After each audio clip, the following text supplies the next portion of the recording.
Welcome to my YouTube channel education academy 2.0। Education academy 2.0 पे आप लोगों का स्वागत है। आज हम लोग पाषाण काल के बारे में पढ़ेंगे और इससे पहले भी हम लोग पाषाण काल के बारे में हम लोग पढ़ चुके थे, जिसमें हमने ये बताया था कि पाषाण काल के जो थे वो तीन टाइप थे। उसमें पहला जो था वो पूरा पाषाण काल था। पूरा पाषाण काल जो था वो हमारा पहला था, ठीक है। पहला नंबर का जो था वो था पूरा पाषाण काल। और इसके भी क्या थे तीन टाइप थे। इसके भी जो थे तीन टाइप थे। इसके तीन टाइप में थे, पहला जो थे निम्न वाला था, निम्न पूरा पाषाण काल। दूसरा जो था वो हमारा दूसरा उसका पार्ट जो था वो मध्य पूरा पाषाण था। और तीसरा जो था वो उच्च पूरा पाषाण काल था। उच्च पूरा पाषाण काल था, ठीक है। उच्च पूरा पाषाण काल था हमारा तीसरा वाला।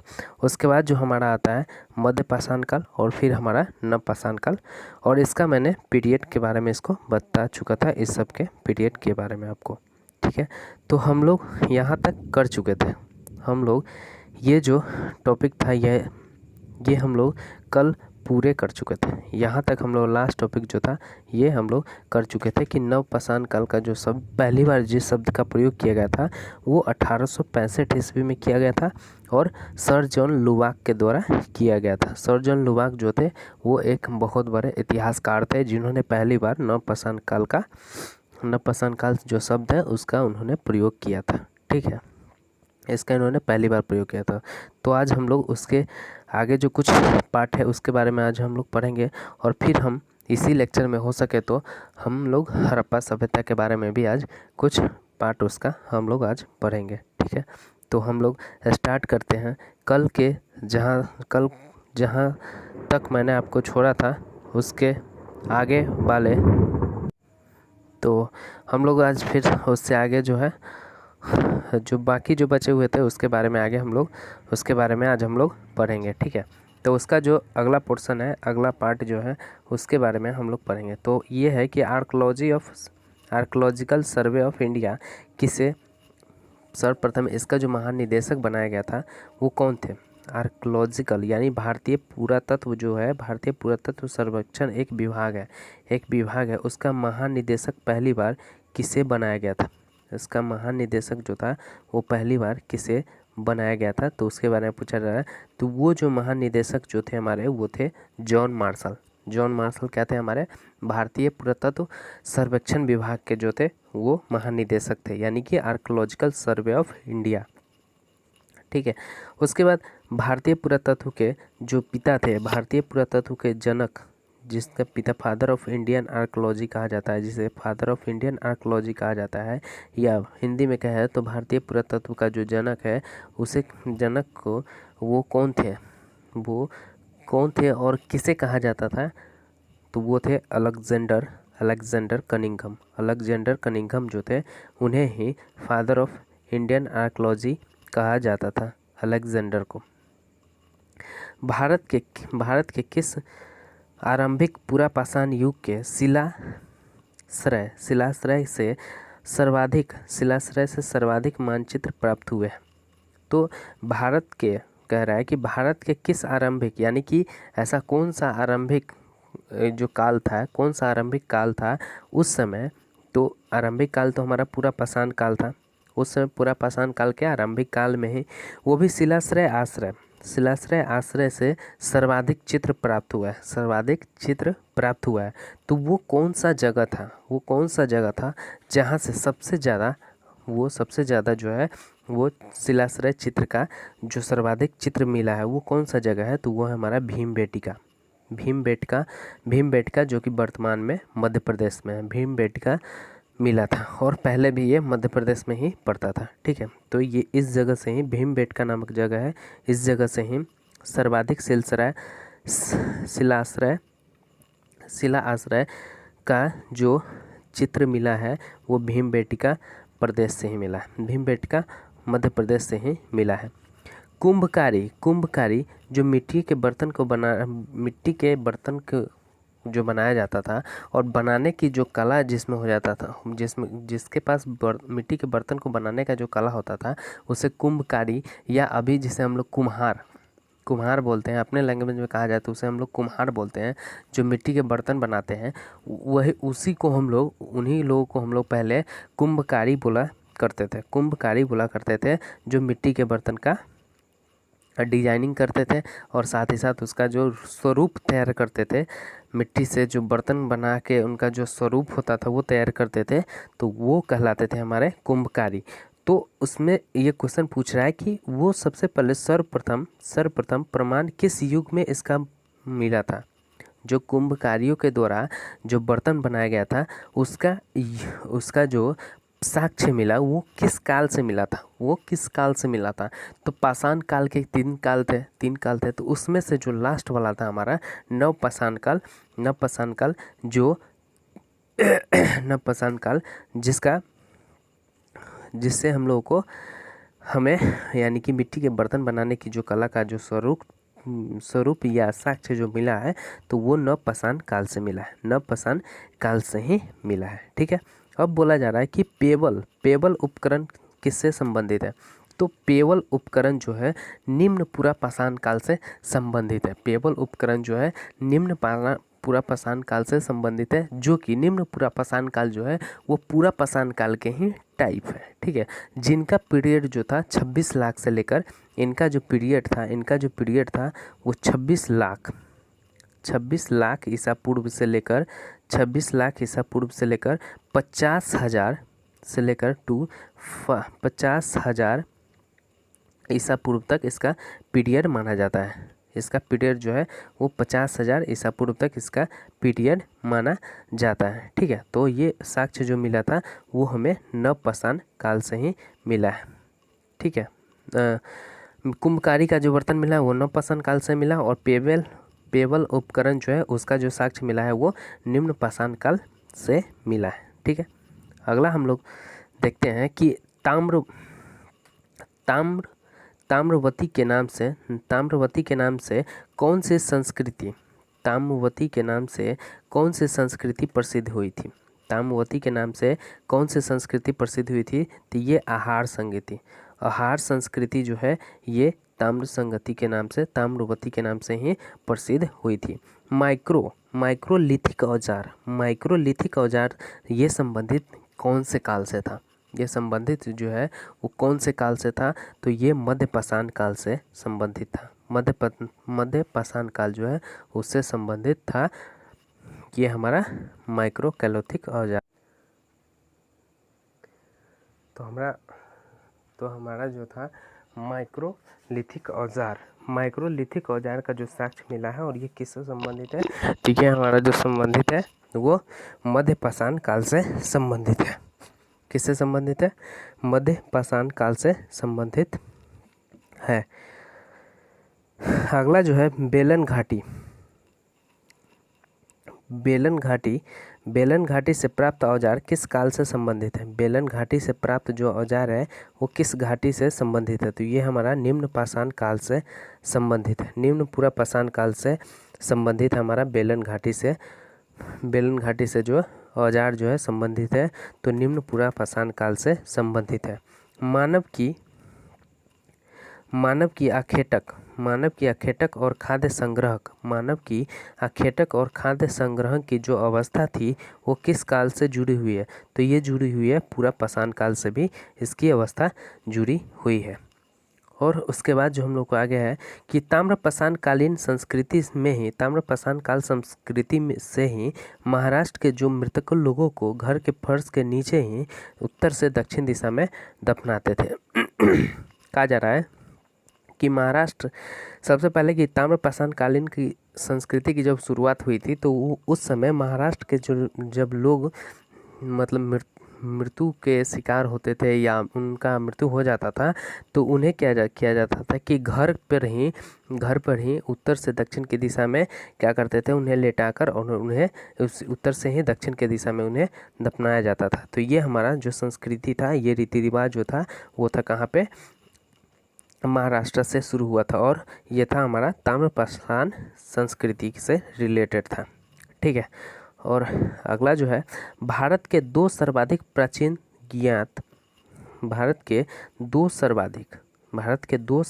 प्राचीन ज्ञात मध्यपाषाणकालीन स्थल कौन से हैं? मध्यपाषाणकालीन स्थल कौन से हैं?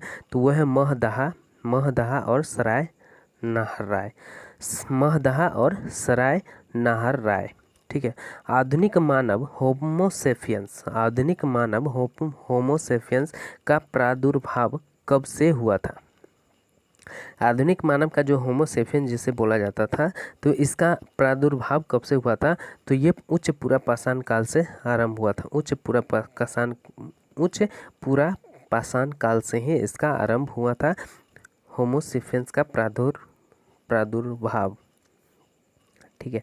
उसके बाद क्वार्टरजाइट पत्थरों के स्थान पर, क्वार्टरजाइट जो पत्थर है, पत्थरों के जो टाइप होता है, एग्रीगेट्स के जो टाइप होते हैं, स्टोन के जो टाइप होते हैं, उनमें क्वार्टरजाइट आता है। क्वार्टरजाइट जो आता है, इसके स्थान पे क्या किया गया है? जैस्पर, चर्ट आदि के पत्थर जो होते थे, उसका सर्वप्रथम प्रयुक्त किया गया। तो वो कब किया गया था? तो मध्य पुरापाषाण काल से ही इसका क्या किया गया था? क्वार्टरजाइट के स्थान पे जैस्पर और चर्ट का प्रयोग किया जाने लगा। वो मध्यपाषाण काल से ही किया जाने लगा। और अग्नि का जो उपयोग करना था, अग्नि का उपयोग सर्वप्रथम मानव ने जो करना सीखा, वो सीखा था नवपाषाण काल में। नवपाषाण काल में अग्नि का सर्वप्रथम जो है प्रयोग करना मानव ने सीखा था। और उससे पहले जो थे मानव कच्चे मांस खाया करते थे।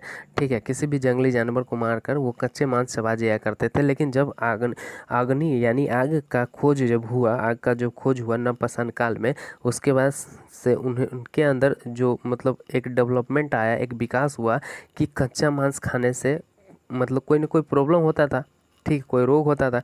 तो वो उनके अंदर वो चीज़ डेवलप होते गया और धीरे धीरे वो लोग मांस को पकाकर खाना शुरू कर दिए। तब जब अग्नि का विकास हो गया, उसके बाद उन लोग मांस को पकाकर खाना शुरू कर दिए थे। तो ये हुआ था नवपाषाण काल में। अगला जो है हमारा कि भारत में जीवाश्म यानी फोसिल का एकमात्र प्रमाण है। तो वो प्रमाण कहाँ से मिला है? तो शिवालिक की पहाड़ी से मिला है ये प्रमाण। शिवालिक की पहाड़ी से जो प्रमाण मिला है, वो जीवाश्म के बारे में सबसे पहले शिवालिक पहाड़ी से ही इसका प्रमाण मिला है। भारतीय उपमहाद्वीप में कृषि के प्राचीनतम साक्ष्य किस स्थान से प्राप्त हुए? भारतीय उपमहाद्वीप के अंदर में ही कृषि के यानी प्राचीनतम समय में ही कृषि करने का जो साक्ष्य प्राप्त हुआ है, तो वो मेहरगढ़ से प्राप्त हुआ है। वो कहाँ से प्राप्त हुआ है? वो हमारा मेहरगढ़ से प्राप्त हुआ है। सबसे पहले प्राचीनतम समय में जो कृषि करने का जो साक्ष्य मिला है। और इसी के साथ साथ आपको बता दें कि जूते हुए खेत के प्रमाण जो मिले थे, वो कालीबंगा से मिला था। जूते हुए खेत के प्रमाण जो मिले थे, वो कालीबंगा से मिला हुआ था। और कपास के प्राचीनतम साक्ष्य जो प्राप्त हुए थे, वो मेहरगढ़ से हुआ था। कपास के जो प्राचीनतम साक्ष्य जो प्राप्त हुए थे, वो मेहरगढ़ से हुआ था। और भारत में विश्व में कहा जाए तो सबसे पहले खेती करना जो प्रारंभ हुआ था, तो वो हुआ था कपास की खेती करना प्रारंभ हुआ था। ठीक है। कपास की खेती की जाती थी। और कपास की खेती में भी सबसे पहले भारत में कपास की खेती करने का जो प्रचलन चला था, वो सबसे पहले मतलब भारत में चला था। ठीक है। तो ये सब चीज़ आप लोग याद रखिएगा। ठीक है। तो हम लोग फिर आगे चलते हैं कि उसके बाद कहा जा रहा है कि हड्डियों से जो निर्मित उपकरण हुआ करते थे, जैसे पत्थरों के जो औजार बना करते थे, पत्थरों का जो औजार था, वो पूरा पाषाण काल से ही बनता आ रहा है। ठीक है। और बाद में जैसे जैसे लोगों ने डेवलप किया, जैसे जैसे युग बीते, वैसे वैसे उन लोगों का विकास हुआ, तो वो लोग तरक्की किए। अब पत्थर के औजार के जगह लोहा का अभी तक यूज नहीं किया, लेकिन वो तो तांबा का हथियार बनाना शुरू कर दिए थे। उसी तरीके से हड्डी का भी जो हड्डी से निर्मित जो बने होते थे, हड्डी से निर्मित बने उपकरण जो होते थे, हड्डी निर्मित उपकरण जो थे, वो भारतीय पुरातात्विक स्थल से प्राप्त हुए। तो वो कौन सा जगह है? तो सराय नाहर जगह से ही हड्डी से निर्मित उपकरण जो है वो प्राप्त हुए हैं। गौरिक मृद भांड पात्र का नामकरण कहाँ से हुआ है?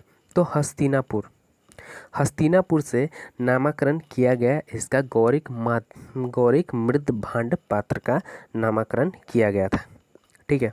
और साथ ही ये भी बता दें कि सिंधु घाटी के जितने भी मुख्य स्थल जो है वर्तमान में, सिंधु घाटी के जितने भी मुख्य स्थल है जो वर्तमान में है, वो सब के सब क्या हुए हैं कि अभी वर्तमान में कहा जाए तो वो कहाँ है, तो वो पाकिस्तान में है। और अगर विश्व का सबसे बड़ा और सबसे बड़ा और सबसे प्राचीन यूनिवर्सिटी जो था वो था तक्षशिला यूनिवर्सिटी, और दूसरे नंबर पे जो आता था वो था नालंदा विश्वविद्यालय, और उससे जो पहले नंबर पे आता था वो था तक्षशिला विश्वविद्यालय। जो तक्षशिला विश्वविद्यालय जो है वो अभी वर्तमान में पाकिस्तान में है, ठीक है, लेकिन नालंदा विश्वविद्यालय जो है वो अभी वर्तमान में भारत में है।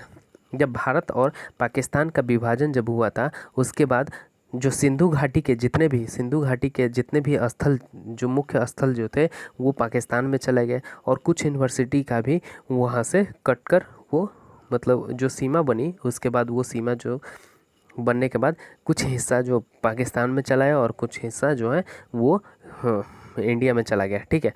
और साथ ही साथ जो सिंधु नदी जो गुजरी है वो पंजाब से होते हुए गुजरी है, ठीक है। पंजाब में कुछ हिस्सा जो है सिंधु नदी का जो है कुछ हिस्सा जो है पंजाब को ही क्रॉस करती हुई कराची की तरफ निकल जाती है, ठीक है।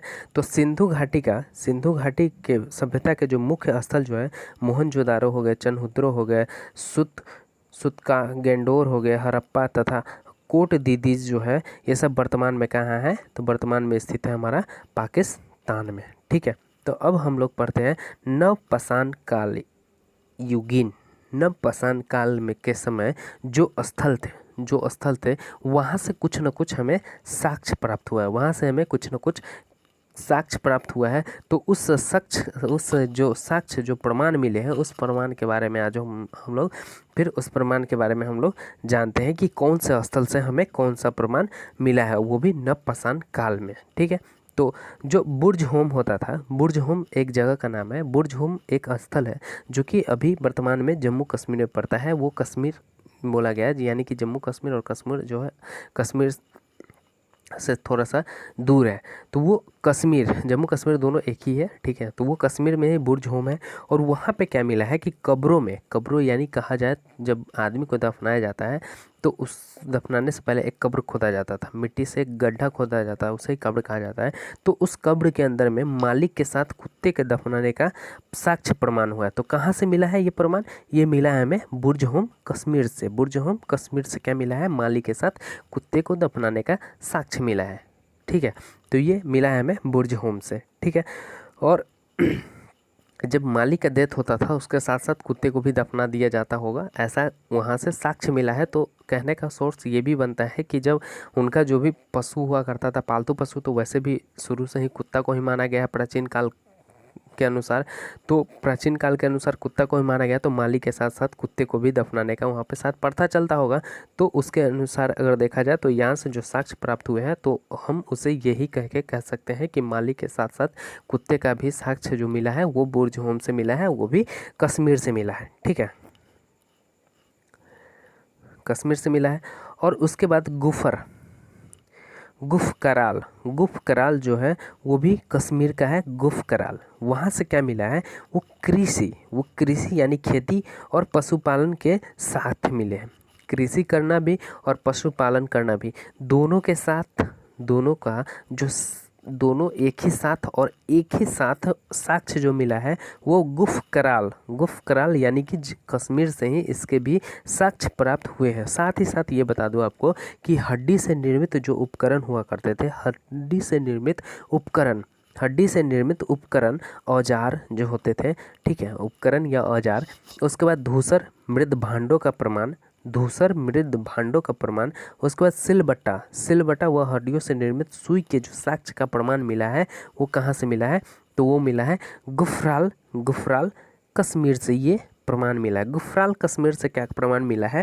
तो वो प्रमाण मिला है हमारा कृषि और पशुपालन करने का साक्ष्य मिला है, हड्डियों से निर्मित औजार का साक्ष्य मिला है, धूसर मृद भांडों का प्रमाण मिला है, सिलवटी और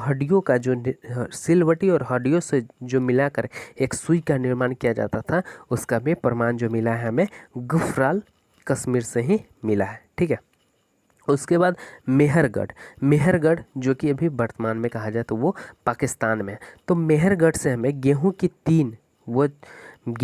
3 जौ की 2 किस्मों की खेती के प्रमाण, कच्ची ईंटों के आयताकार मकान, वो प्राचीनतम अस्थायी जीवन के साक्ष्य प्राप्त हुए हैं। ठीक है, तो प्राचीन काल में कहा जाए, अगर प्राचीन समय की बात कहा जाए तो उस समय का जो खेती हुआ करता था, तो उस समय का जो पहला फसल अगर कहा जाए तो वो है जौ। कौन सा है? वो है जौ। ठीक है, वो हमारा जौ है। लेकिन मेहरगढ़ से जो मिला है जो पाकिस्तान में है, उस समय हमें गेहूं की 3 और जौ के 2 किस्म की खेती जो की जाती थी उसका प्रमाण भी मिला है।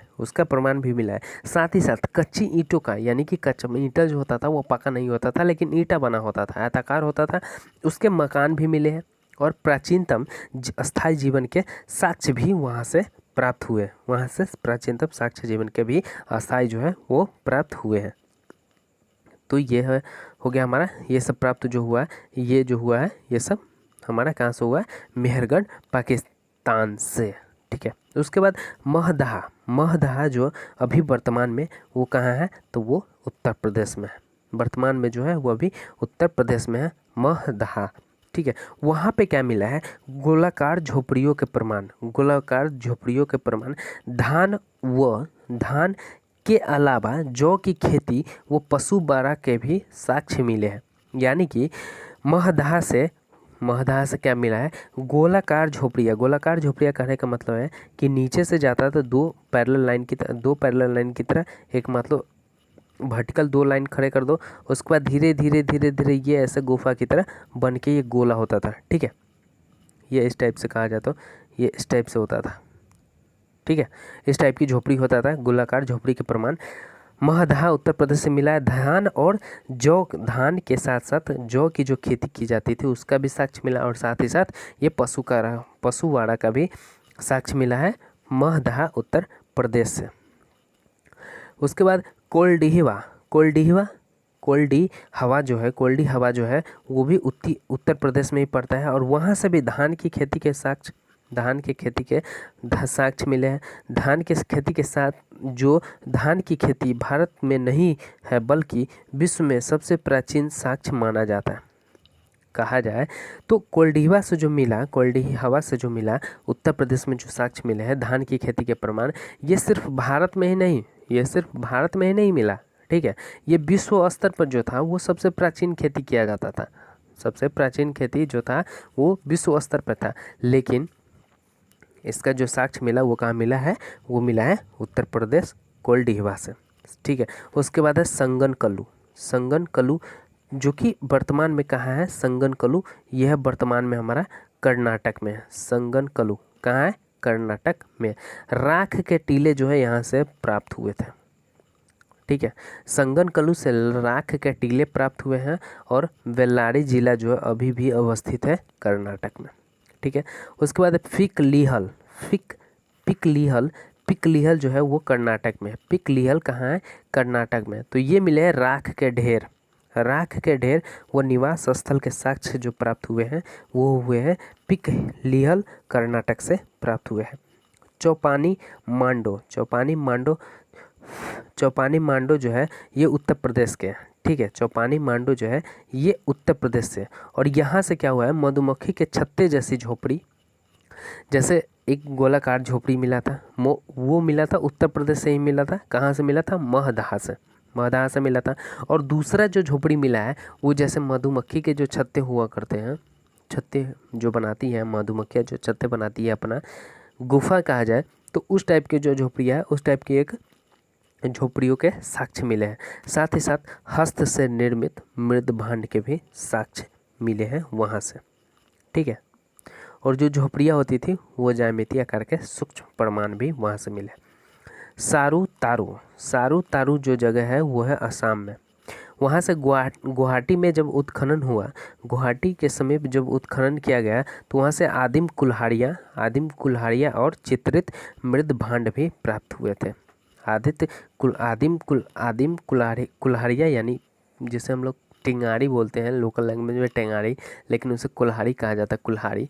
तो आदिम कुल्हाड़ियाँ मिला, और उसके बाद चित्रित मृद भांड मिला था, ठीक है। उसके बाद चिरांद, चिरांद तो चिरांद जो है ये कहाँ है, तो ये हमारे बिहार में है चिरांद। चिरांद कहाँ है, बिहार में है चिरांद। तो चिरांद से क्या मिला है, चिरांद से हमें क्या प्राप्त हुआ, चिरांद से हमें प्राप्त हुआ हड्डियों के उपकरण जो प्रायः हिरणों के सींग से निर्मित हुआ करते थे। चिरांद से हड्डी से बने जो औजार हुआ करते थे उसका साक्ष्य मिला है, उसका साक्ष्य मिला है चिरांद से, ठीक है। और वो भी किसका, हिरण के जो सींग से बने हुआ करते थे, हिरण के सींग से बना हुआ, हिरण के जो सींग से बना हुआ हथियार है उसका साक्ष्य भी मिला है, ठीक है। उसका साक्ष्य मिला है हड्डियों के प्रमाण से। उसके बाद है दाओजली, दाओजली ये असम में है, यहाँ से कृषि और पशुपालन का भी साक्ष्य मिला है, ठीक है। कृषि पालन और पशुपालन का साक्ष्य मिला है, ठीक है। तो इस प्रकार नवपाषाण युग का जो था, नवपाषाण युग में जो महत्वपूर्ण स्थल है उससे हमें, उसके बारे में हमने बताया आपको।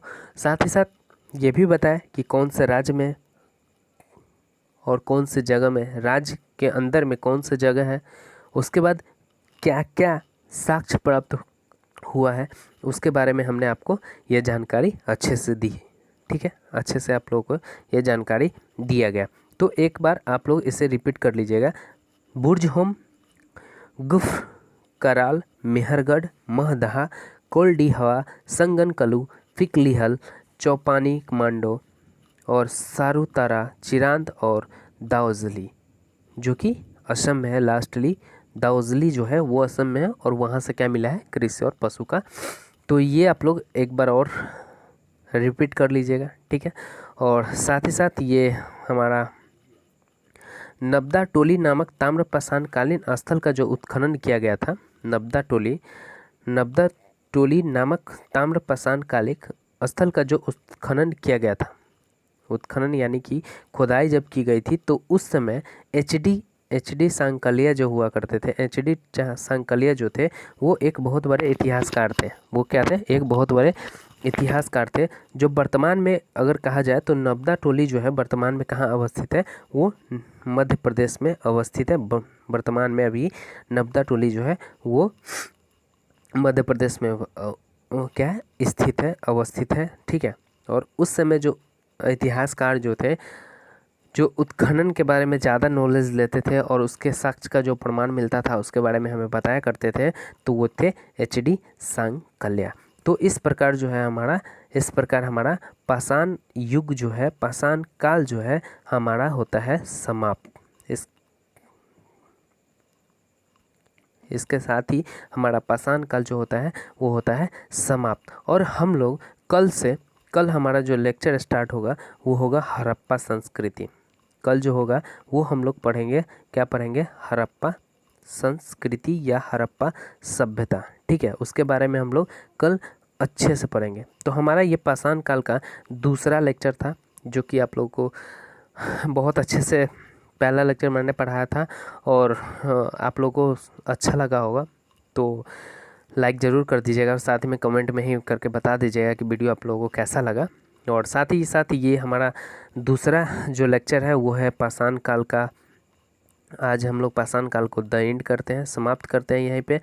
तो हम लोग आज वीडियो का यहीं पे रोकते हैं, ठीक है। तो हम लोग अगले कल से हम लोग क्या करेंगे, हड़प्पा सभ्यता के बारे में पढ़ेंगे। तो हम लोग यहीं पे वीडियो को द एंड करते हैं। जय भारत, जय हिंद, जय भारत, जय हिंद, जय भारत।